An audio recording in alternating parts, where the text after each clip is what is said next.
un beso balón. La verdad que para mí es un privilegio pasar por aquí. La verdad que estoy muy contento. También quisiera agradecer al hermano Caleb por acordarse de mí. Bueno, hermanos, pues hoy quisiera hablar de algo que es muy importante, ¿no?, para los cristianos, que es la fe. Pues para hablar de la fe, hermanos, hay una historia en la Biblia que a mí personalmente me gusta mucho y yo creo que representa muy bien lo que es la fe. Es una historia que todos conocemos de sobra, los seres la saben, y es esa historia que dice la Biblia que había un rey llamado Nabucodonosor. Este rey, que si no me equivoco creo que era babilónico, pues este rey que inauguró una gran estatua, hermanos, una estatua gigante. Y para inaugurar esta estatua, hermanos, reunió a muchísima gente de los alrededores de la ciudad, habitantes, hermanos. Pues para inaugurar esta gran estatua, este rey, al reunir tanta gente, dijo: al sonido de la trompeta y de todos los instrumentos que escuchéis, arrodillaros ante la estatua y adoradla. Sonaron todos los instrumentos, hermanos, y toda la gente presente se arrodilló. Pero ahí había 3 hombres en pie, hermanos, que se negaron a arrodillarse ante esa estatua, hermanos. Estos 3 hombres eran Sadrach, Mesach y Abednego. Eran 3 hombres de origen hebreo, hermanos.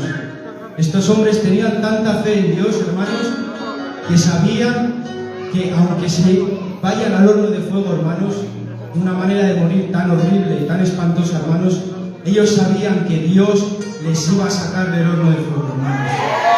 Entonces, hermanos, yo quisiera animar a la gente que está aquí, que tiene algún problema, que Dios te puede sacar a ti del horno de fuego.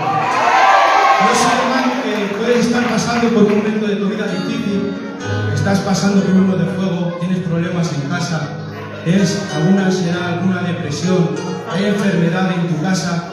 Quisiera decirte que solo tenemos que mantener la fe en Dios, hermanos. Hay estos 3 hombres que la mantuvieron y salieron ilesos, hermanos, de aquel horno de fuego. Y con esto os dejo, hermanos, lo que sentía en Dios.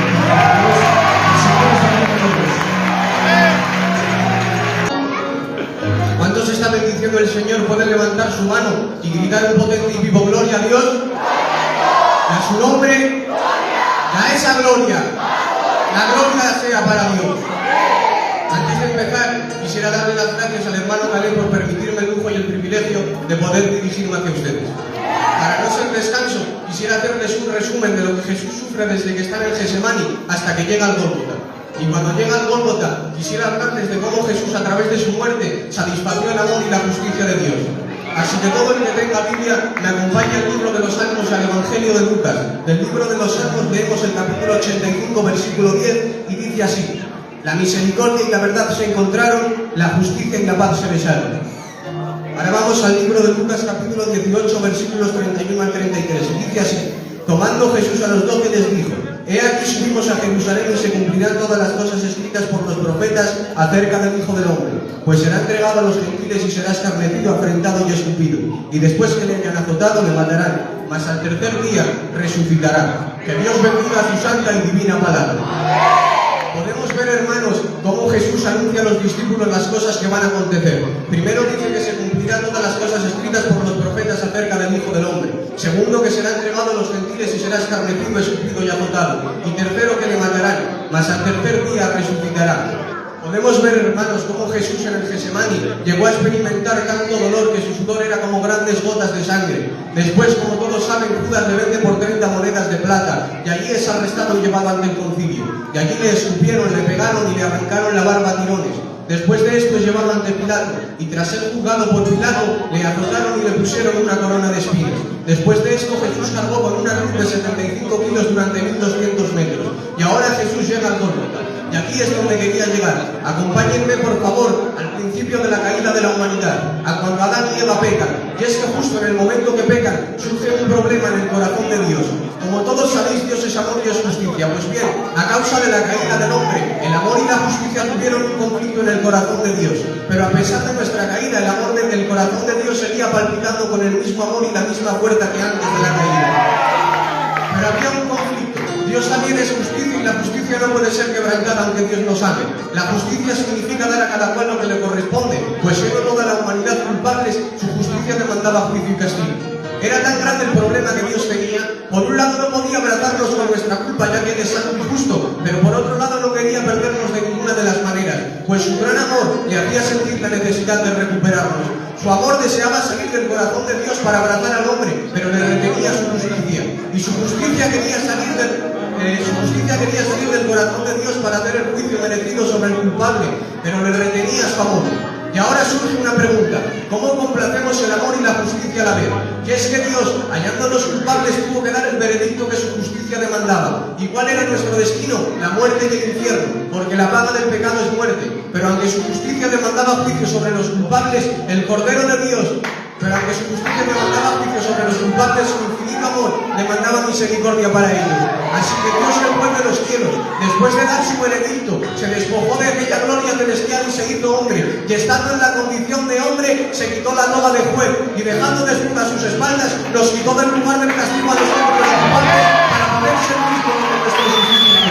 Fue aquí en la cruz, donde el verbo de Dios hecho carne sufrió voluntariamente todo el peso de la justicia. Y es que el triunfo del Evangelio no radica en que Dios haya tratado con blandura el pecado, sino más bien en que todos los juicios que tenían que hacer sobre los culpables, el Cordero de Dios los sufrió en nuestro lugar, muriendo Jesús en la cruz. Además de hacer libre de culpa y condenación al hombre que cree en él y se arrepiente de sus pecados, hace libre a Dios Padre para poder derramar su amor y su misericordia sobre el creyente. Y es que cuando Dios salva a un creyente, no está salvando a un culpable, sino a un inocente, ya que con su sangre Cristo nos coloca en una posición de inocencia. Muriendo Jesús en la cruz, Dios puede hacer con libertad todo aquello que siempre quiso: perdonar, bendecir, abrazar y salvar al hombre. La sangre de Jesucristo derramada en la cruz ha hecho posible que el amor y la gracia de Dios se derramen sobre los hombres. Y es que mi Jesús es tan grande que bajó del seno del Padre a las manos de una mujer, se vistió de humanidad para que nosotros pudiésemos vestirnos de divinidad, se hizo hijo del hombre para que nosotros pudiésemos llegar a ser hijos de Dios. Vino del cielo donde los vientos nunca soplan, donde no hay médicos porque allí nadie jamás está enfermo, donde no hay cementerios porque allí nadie muere. Y es que mi Jesús nació contra las leyes de la naturaleza, fue criado en la oscuridad, no tuvo riquezas, no fue a los colegios ni tuvo profesores, sus familiares eran desconocidos. En su infancia asustó a un rey, en su adolescencia desconcertó a los doctores, cambió el curso de la naturaleza, caminó sobre las olas y sosegó el mar embravecido, curó sin medicina las multitudes. Nunca ha escrito un libro, pero ni en las bibliotecas de todo el mundo cabrían los libros que se pueden escribir sobre él. Nunca.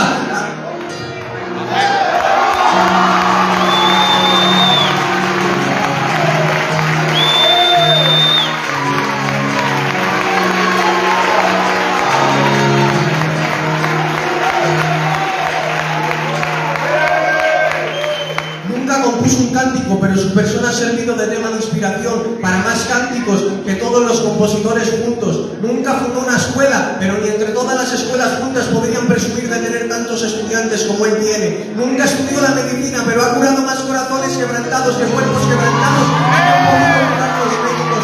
Él es el que trae paz en medio del problema y el sanador de todas las enfermedades. Los grandes hombres surgieron y desaparecieron, pero él vive para siempre. Herodes no pudo matarle, Satanás no pudo seducirle, la muerte no pudo destruirle y el sepulcro no pudo retenerle.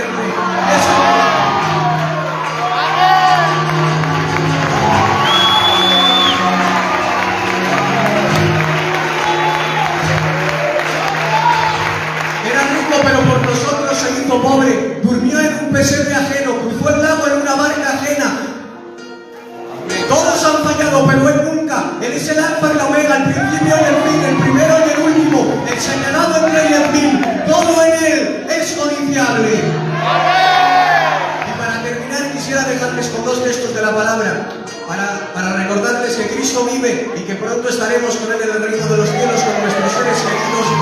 Y así la palabra: el primer día de la mañana vinieron al sepulcro trayendo las especias aromáticas y algunas otras mujeres con ellas, y hallaron removida la piedra del sepulcro, y entrando no hallaron el cuerpo del Señor Jesús. Aconteció que estando ellas perplejas por esto, se le aparecieron dos varones con vestiduras resplandecientes diciendo: ¿por qué buscáis entre los muertos? Aquel que vive no está aquí, sino que ha resucitado. Iglesia, Cristo vive, Cristo vive, nos va a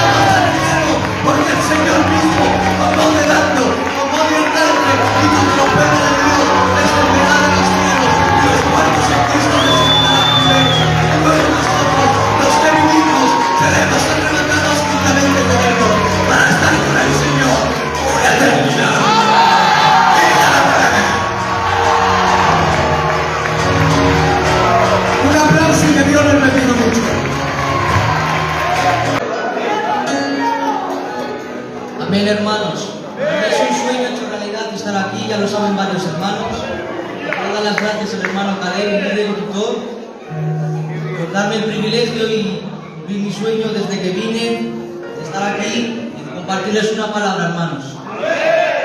La palabra que me puso el Señor hace tiempo en el corazón es un poco delicada, pero es de mucha verdad, hermanos. Acompáñenme al libro de Lucas, capítulo 10, versículos de 38 al 42. El texto en el que Jesús visita a Marta y María. Es un texto corto, pero nos quedaremos solo con los versos del 39 y medio hasta el 42. Desde María, la cual sentándose a los pies de Jesús, oía su palabra hasta el final del 42.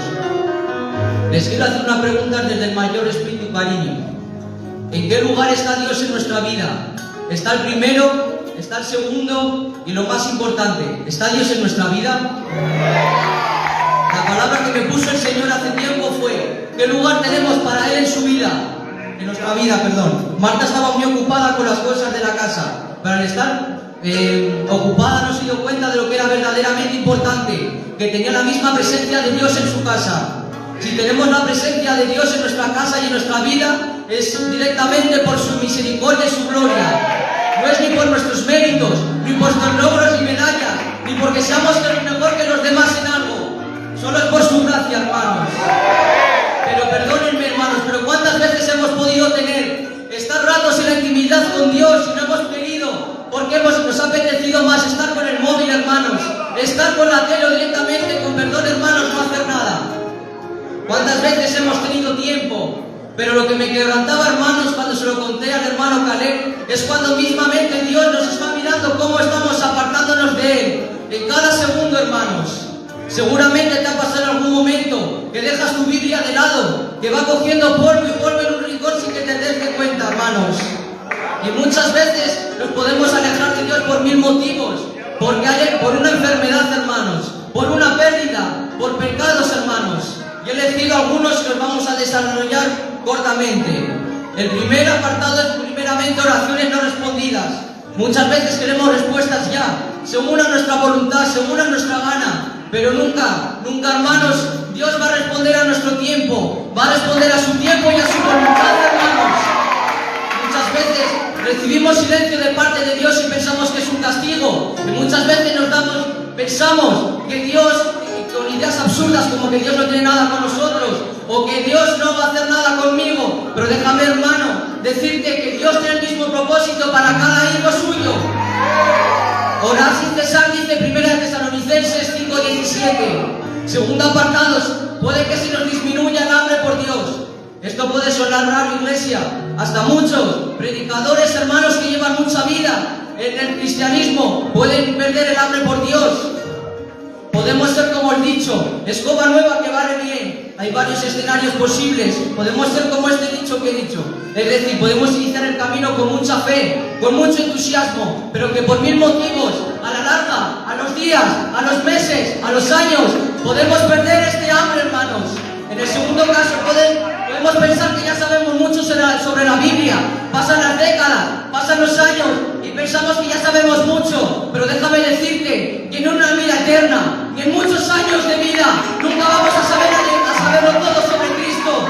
Déjame decirte que la vida en Cristo Jesús nos reconforta cada día. Para no alargarlo más, hermanos, voy a poner un último ejemplo. Muchas veces en la rutina, iglesia, muchas veces nos sumergimos en la rutina, en levantarnos, desayunar, ir a trabajar día y noche, y llegamos a casa sin fuerza, con dolor de cabeza, y sentimos que ya no podemos dar más de nosotros, que no tenemos fuerza para ponernos unas alabanzas en el YouTube, en venir al culto porque no tenemos fuerza. Pero déjame decirte, hermano, dedicar nuestra vida al Señor es difícil y cuesta mucho, ya lo dice su palabra en el libro de Lucas, capítulo 14, versículo del 25 al 33. El pasaje lo que dice lo que cuesta seguir a Cristo. Muchos estarán preguntando el por qué he elegido este texto ahora. Pero es que cuando pensé en María a los pies de Jesús me vino este texto, hermano. Alguna vez unos me dirán que qué tiene que ver este texto con María. Yo te respondo, hermano. El texto cita lo que cuesta seguir a Cristo. Yo te digo que María dejó todo lo que tenía que hacer en ese mismo instante por postrarse y humillarse a los pies de Jesús. Déjame decirte, hermano, Jesús dijo: afanad y turbad estás con muchas cosas. Igual para ti no es un gran esfuerzo humillarte apartarte y dejar lo que estás haciendo por pasar un rato con Jesús. Pero déjame decirte que para los ojos de Dios, el mínimo movimiento, el mínimo paso, para Dios es un gran avance, es un gran paso. Muchas veces podemos empezar como Marta. En un rato voy a leer la Biblia, en un rato me pongo a orar. ¿Y qué pasa, hermanos? Te pasan las horas, se te pasa el día y dices, no me ha dado tiempo a hacer nada, pastor. No me ha dado tiempo a leer la Biblia. Y ya es muy tarde, estoy muy cansado del día. Voy a echarme a descansar. Y pasa otro día, y lo mismo, el trabajo, la rutina, el hambre perdido, la vida espiritual cada vez en declive.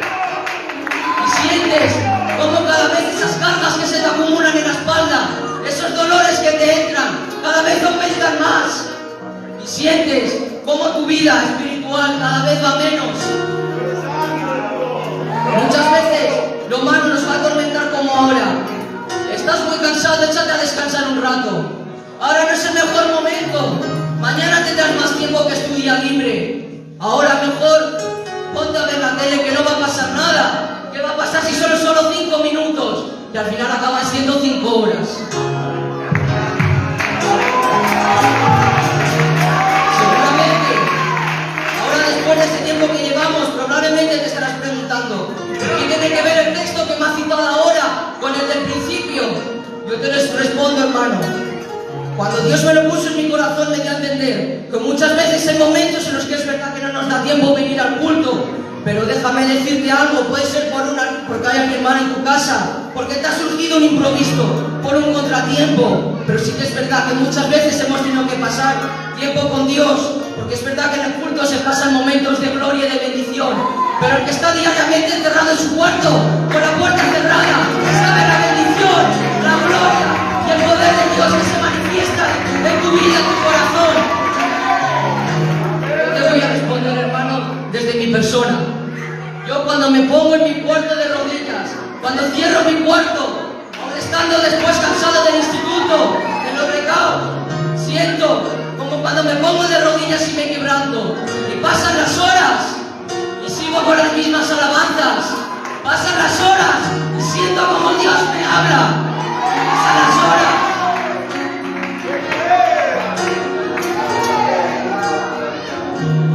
Sientes como Dios te habla.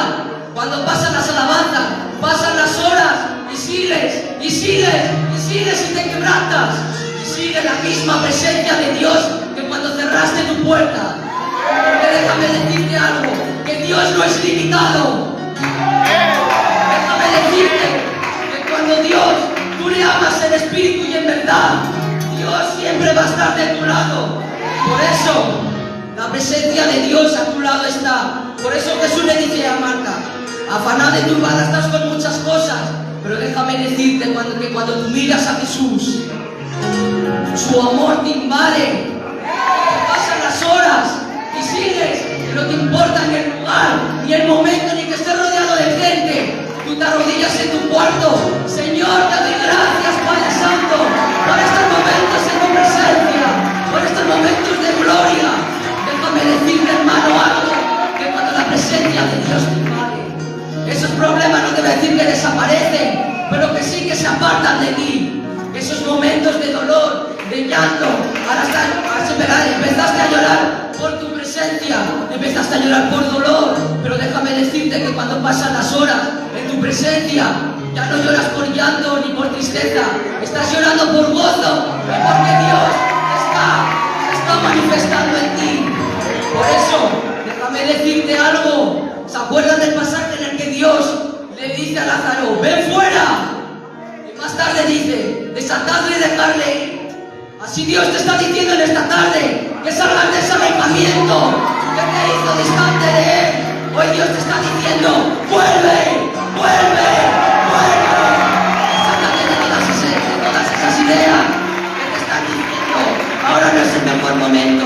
Desátate y dejarlas ir. Y así dice su palabra del Señor. Libro de Génesis 1:26. Y fuimos diseñados de tal manera que funcionamos cuando nos conectamos a Él. Y hasta aquí la palabra de Dios, hermano. Amén. Amén. ¿Y a su nombre? esa gloria. La gloria sea para Dios. La verdad que me da miedo, pero lo voy a intentar. Voy a ir muy rápido. Nos vamos al libro de Lucas, capítulo 24, versos 1 al 5, leemos su palabra. Dice: el primer día de la semana, muy de mañana, vinieron al sepulcro, trayendo las especias aromáticas que habían preparado y algunas otras mujeres con ellas, y hallaron removida la piedra del sepulcro, y entrando no hallaron el cuerpo del Señor Jesús. Aconteció que estando ellas perplejas por esto, he aquí se pararon junto a ellas dos varones con vestiduras resplandecientes, y como tuvieron temor y bajaron el rostro a tierra, le dijeron: ¿por qué buscáis entre los muertos al que vive? Como todos reconocemos esta historia, nos dice de que María se levanta muy de mañana y con las especias aromáticas ya preparadas, dice que va hacia el sepulcro, pero se encuentra con algo que ella no esperaba. Dice que ve la piedra removida. De tal manera ella se sorprende que entra al sepulcro, lo ve vacío y no ve a Jesús. Dice que le sorprende no ver a Jesús y sale tan entristecida y tan confusa que dice que saliendo se paran dos ángeles hacia ella y le preguntan: ¿por qué buscas entre los muertos al que vive? Estudiando un poco sobre el texto pude ver una versión que me hacía verlo un poco más claro y diferente, y esta decía: ¿por qué buscáis a Dios en un lugar donde posan los muertos? Y leyendo esto me hice esta pregunta: ¿hasta dónde me estoy proponiendo encontrarme con Jesús? Y es que cuántas veces me estoy queriendo encontrármelo en una religiosidad rutinaria, incluso en las obras de mi tiempo. Lo quiero poner presente en mis malos presentes, en mis malas conversaciones, en mis malos pensamientos, hasta en mis malos hábitos. Pero Jesús me hacía comprender: yo no habito en lugar de pecado, yo no habito en lugar de muerte, y yo no habito en lugar de desorden. Él me hacía comprender que Él está en mi cámara secreta, en las rodillas que claman vida y en la íntima amistad que me proponga tener con Él. Más adelante me encontraba con un texto en el libro de Juan que me decía: María, llena de tristeza, fuera de aquel lugar se volvió y vio a Jesús, pero no le reconoció. Y Jesús le dijo: mujer, ¿por qué lloras? ¿A quién buscas? Y ella le llevó a confundir con un hortelano, pero Jesús tiene la paciencia de volver a hablarle y decirle: María.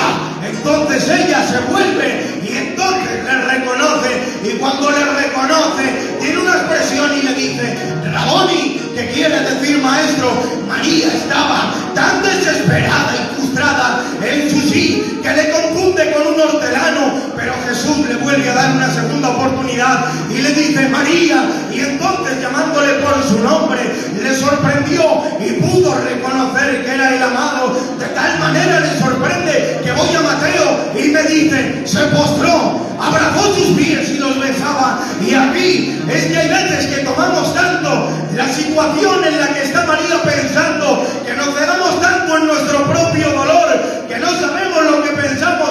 Incluso cuando nos habla no estamos lo suficientemente capacitados para reconocerle, pero Él tiene la paciencia de volver a hablarnos, para volver a abrirnos los oídos, y nos llama por nuestro nombre.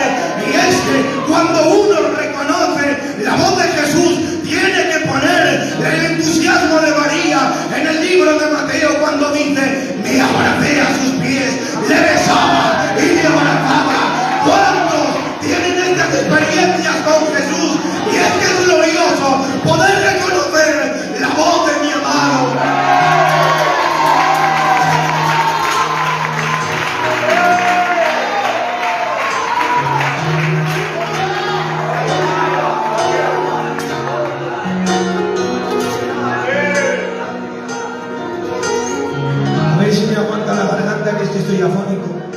Hay más adelante un rótulo que es el camino de Maús en el capítulo 24, versos del 13 al 35, lo resumo muy rápido. Dice: dos amigos de Jesús caminaban hacia una aldea situada en Emaús, una localidad de Palestina que estaba a 60 estadios, que son unos 12 kilómetros. Iban hablando entre ellos todas las cosas que habían acontecido en aquellos días. Mientras ellos hablaban, se acercó Jesús y les preguntó: ¿qué discutís? que os hace estar tan tristes? Y ellos respondiendo le dicen: ¿acaso tú eres el único forastero en Jerusalén que no sabe lo que ha pasado? Jesús les pregunta: ¿qué cosas? Y ellos le tienen que decir: de Jesús Nazareno, varón profeta, poderoso en obra y en palabra, delante de Dios y del pueblo, que lo entregaron a sentencia de muerte. Después de que Jesús estuviese hablando con ellos, tiene que decirle: oh insensatos y tardos de corazón, para creer lo que han dicho los profetas, ¿no era necesario que Cristo padeciera estas cosas? Y comenzando desde Moisés, siguiendo por todos los profetas, les declaraba las Escrituras.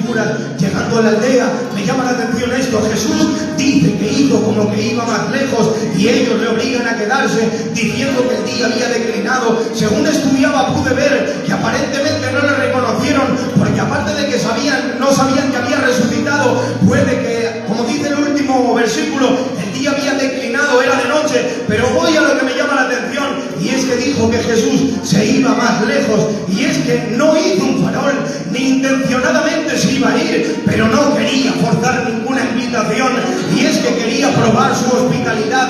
Yo, mientras estudiaba un poquito sobre la cultura en aquellos tiempos, era increíble lo importante que para ellos era ser hospitalario, de tal manera que en uno de los libros que yo leía dice que ni a un enemigo se le podía dejar pasar hambre. Incluso tienen experiencia en ello. En Génesis 18 Dios manda a Geofanías para probar la hospitalidad de Abraham, para probar qué hospitalidad tenía, y este era el carácter y era normal, por lo que estaban preparados. Pero sigue la Escritura y dice: y Jesús se queda y entra en la aldea, y sentados en la mesa, Jesús toma el pan, lo bendice y lo reparte, y dice la palabra: fueron abiertos sus ojos y Jesús se apareció a ellos. Jesús desapareció, y entonces se dan cuenta y dicen: no había entre nosotros cuando Él nos hablaba las Escrituras.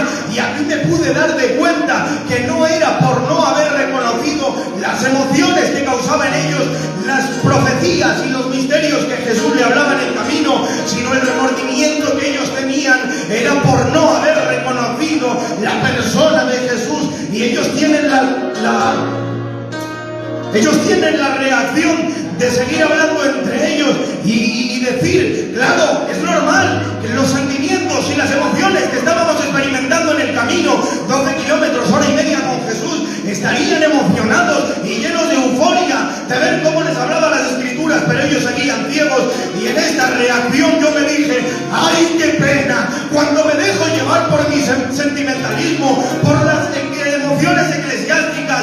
Y es que qué bonito es dejarnos ir a abrir los ojos del entendimiento hacia su palabra. Y es que creo más que nunca que es necesario poder enamorarnos de su palabra, que Dios trae fuego su palabra en mi corazón y en mi mente, de tal manera que Él tiene misericordia de quitar la venda de mis ojos, y a través de su palabra es que Él me enamora y diariamente puedo rendirle mi vida. Gracias. No les molesto solo un minuto sobre la personalidad de Tomás. Es el tercer suceso después de la resurrección. Hay un concepto cuando lo estudiaba muy diferente a lo que yo me creía cuando lo leía. Dice que después de esto llega Jesús y se presenta a sus discípulos, pero uno de ellos no estaba, y este era Tomás.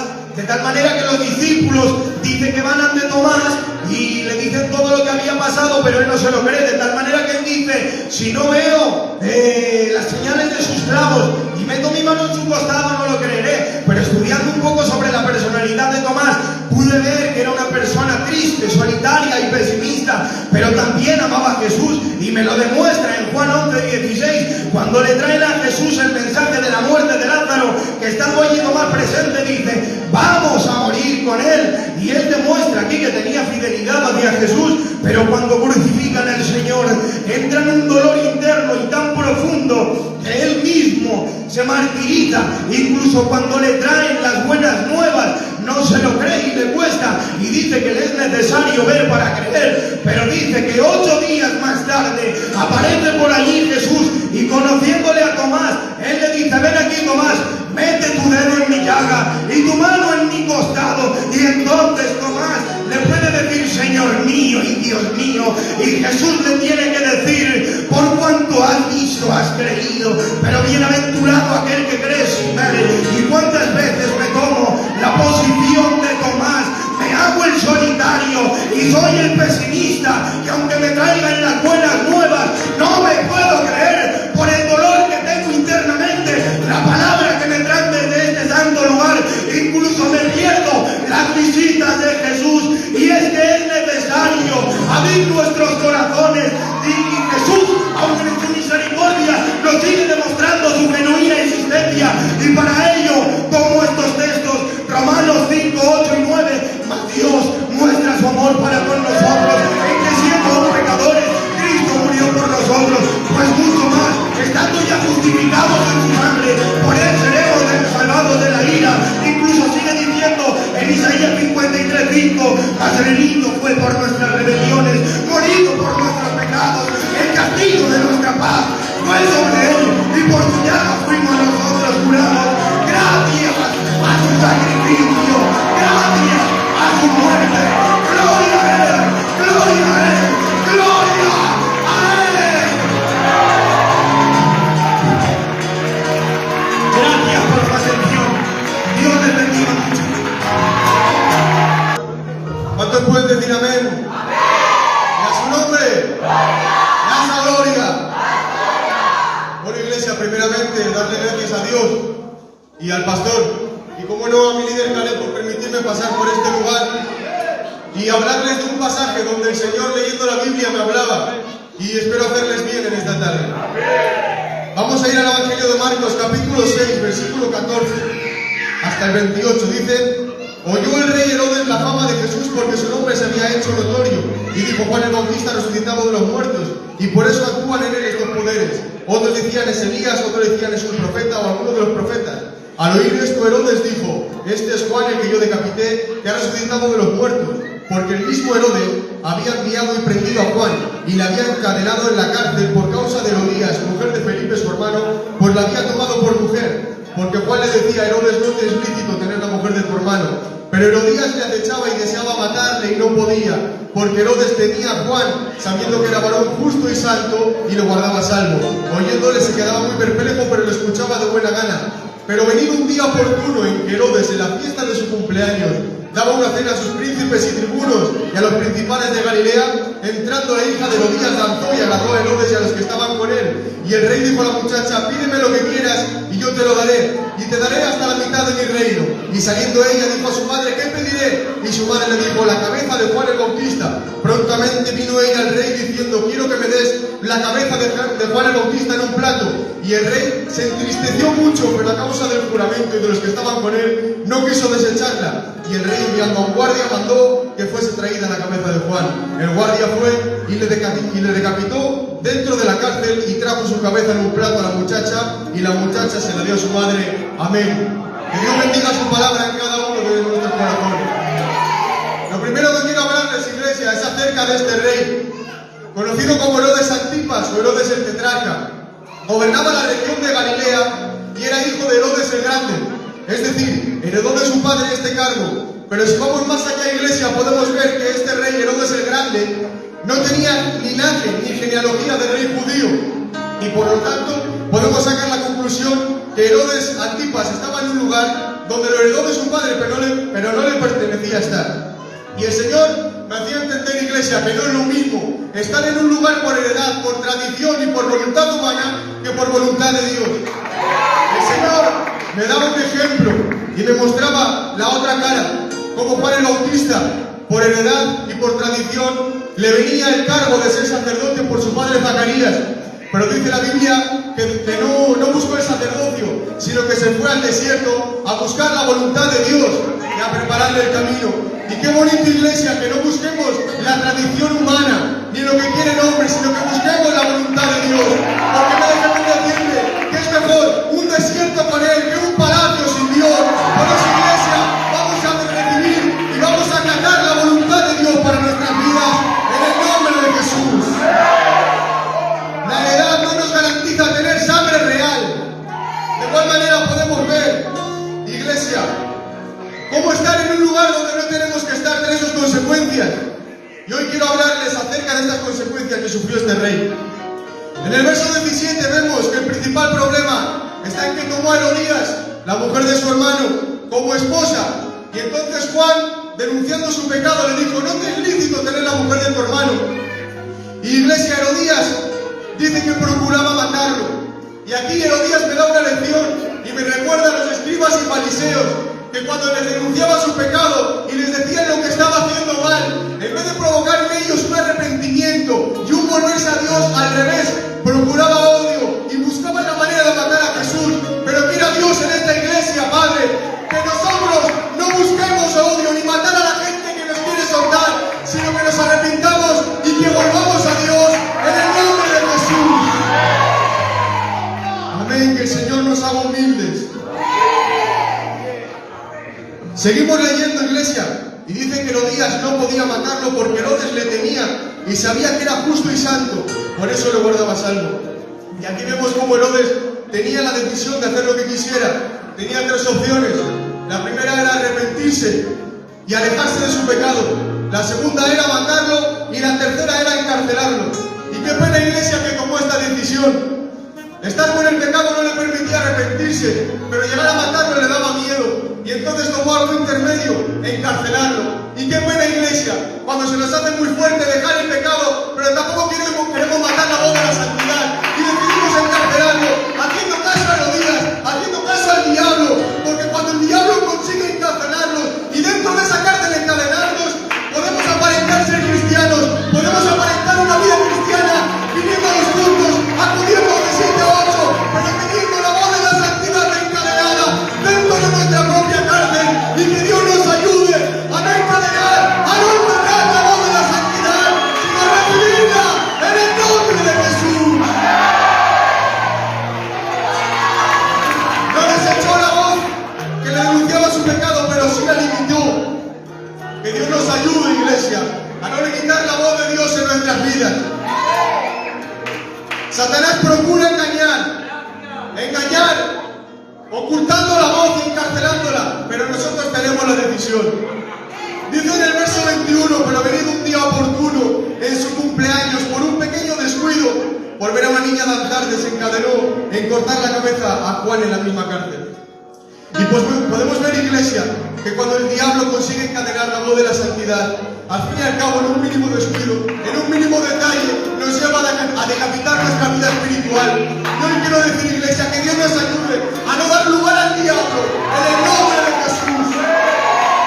Quiero hacer un pequeño énfasis en esta tarde, por si acaso alguien se puede encontrar como este rey, donde por causa del juramento, por causa del puesto que tenía y por los que estaban con él, no se pudo echar atrás y mató a Juan.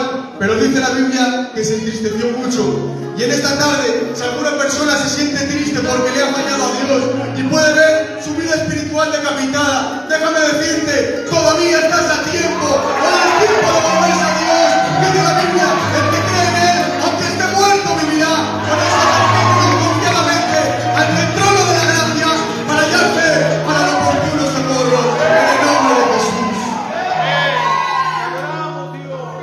Y por último, iglesia, ya para terminar, quiero hablarles de este hombre de Dios, de Juan el Bautista.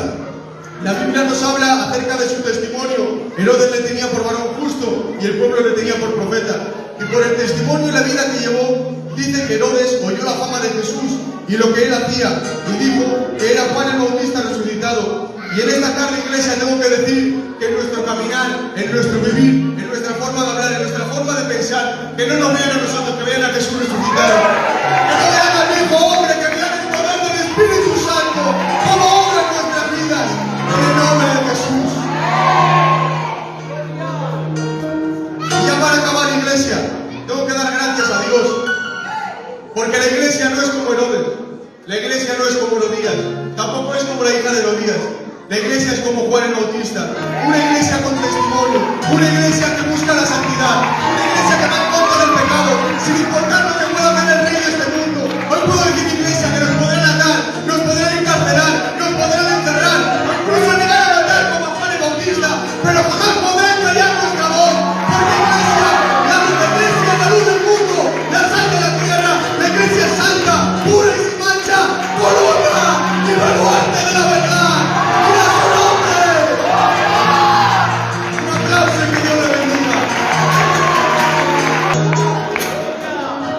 Y a su nombre, y a esa gloria, mi iglesia. En esta tarde se me ha dado el honor y el privilegio de estar hoy aquí. En este lugar donde tantos varones de Dios se han subido. También quisiera dar gracias a todos mis hermanos con los que he tratado estos últimos meses.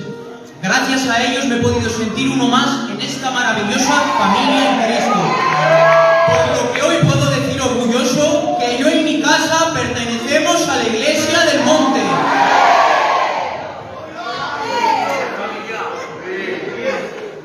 Bueno, hermanos, me han dado unos minutos para transmitir un sentimiento.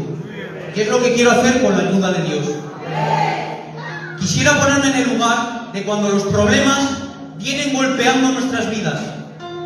A veces no sabemos cómo defendernos contra esos problemas. Ni tan siquiera sabemos el nombre del problema que nos aflige. Por lo tanto, hermano, quiero hacerte una pregunta y que la medites. ¿Cuál es el nombre de tu problema? Tu problema puede ser ansiedad, tu problema puede ser depresión, tu problema puede ser tristeza. ¿O cuál es el nombre de tu problema? ¿Lo tienes ya en tu mente? Pues ahora te digo que lo olvides, porque te voy a presentar el nombre que está sobre todo nombre. ¿Cuántas veces, hermano, has intentado luchar contra tu problema cuerpo a cuerpo y cara a cara? Y has visto que el problema se hacía cada vez más grande y tú cada vez más pequeño.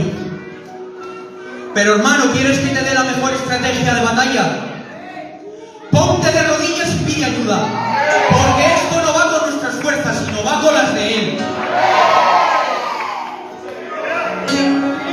Porque es ahí, en ese momento, donde tu problema se hace un gigante y piensas que vas a ser engullido por la oscuridad, cuando te pones de rodillas y ves el atisbo de la luz de la esperanza. Es ahí cuando tu problema te mira y te dice, así que ya te rindes, que te pones de rodillas. Tú con una sonrisa le miras y le dices, no problema, he estado luchando yo con mis propias fuerzas, pero ahora voy a llamar a papá. Ahora voy a llamar a papá y te las vas a ver con él. Y el problema te pregunta y te dice, pues ¿quién es tu padre? Si he podido contra ti, ¿cómo no lo voy a hacer contra él? Y dices, ¡ay, problema! No sabes contra quién te estás metiendo. No sabes quién es mi papá. Pero si no sabes quién es mi papá, te voy a dar datos sobre él. Mi padre es el primero y el último. Mi padre es el principio y el final. Mi padre es el alfa y la omega. Mi padre es el arquitecto del universo. Mi padre es el hacedor de las estrellas y a los cuales llama por su nombre. Hay problema y si aún no sabes quién es mi padre, te voy a dar más datos sobre él. Mi padre es la estrella de la astronomía. Mi padre es la roca de la geología. Mi padre es cordero para sus hijos, pero león para sus enemigos. A mi padre el hombre no pudo matarle. A mi padre Satanás no pudo hacer que cayera en tentación. A mi padre la cruz no pudo achicarle. A mi padre la muerte no pudo derrotarle. A mi padre el sepulcro no pudo retenerle. Porque mi padre es Jesucristo de Nazaret. Y ahí, querida iglesia, cuando el león de la tribu de Judá hace acto de presencia y ruge, el problema se evapora, se desvanece, se fuma, porque no hay nada ni nadie que se le pueda comparar a Jesucristo el incomparable. Por lo tanto, iglesia, sé valiente y esfuérzate, porque tenemos un Padre que no es hombre para que mienta, ni hijo de hombre para que se arrepienta. Y escrito está en su palabra, querida hermana, no teman ni desfallezcan. Todo lo puedo en Cristo porque Él me fortalece. Usted, hermano que me está viendo, ¿qué diremos a esto? Si Dios es con nosotros, ¿quién contra nosotros? Usted, siervo de Dios, escrito está en su palabra. Jehová peleará por vosotros y vosotros estaréis tranquilos. Usted, anciano de la obra que me está viendo, escrito está en su palabra. Aunque ande por valle de sombra de muerte, no temeré mal alguno, porque tú, Señor, estarás conmigo.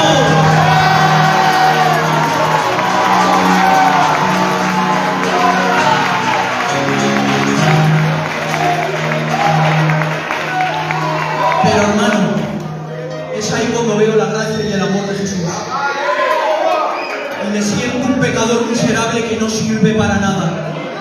ni que se merece un padre de tal talla. Y yo le pregunto al Señor, Señor, ¿por qué peleas mis batallas y permaneces a mi lado inamovible? Y Él me responde y me dice, porque pequeño mío, tú has llorado y yo también lloré. Porque pequeño mío, tú has sido golpeado y yo también lo fui. Porque pequeño mío, tú has sido probado y yo también lo fui. Porque pequeño mío, tú has sido abandonado y yo también lo fui. Y mirando de nuevo al Señor le pregunto, ¿pero por qué, Señor? ¿Por qué, Señor, sufriste todo esto por mí? Y el Señor me respondió, porque el día en que tú naciste no fue cortado tu ombligo, ni fuiste lavado con aguas para limpiarte, ni fuiste envuelto con fajas, no hubo ojo que se compadeciese de ti, y cargando la cruz camino a la muerte, pasé junto a ti y te vi, y te dije, ¡vive! Mientras me clavaban los clavos en la cruz te vi, y dije, ¡vive! Mientras me clavaba la lanza en el costado te volví a ver y dije, ¡vive tú, que se muero yo por ti! Iglesia, que esto no queda a ti.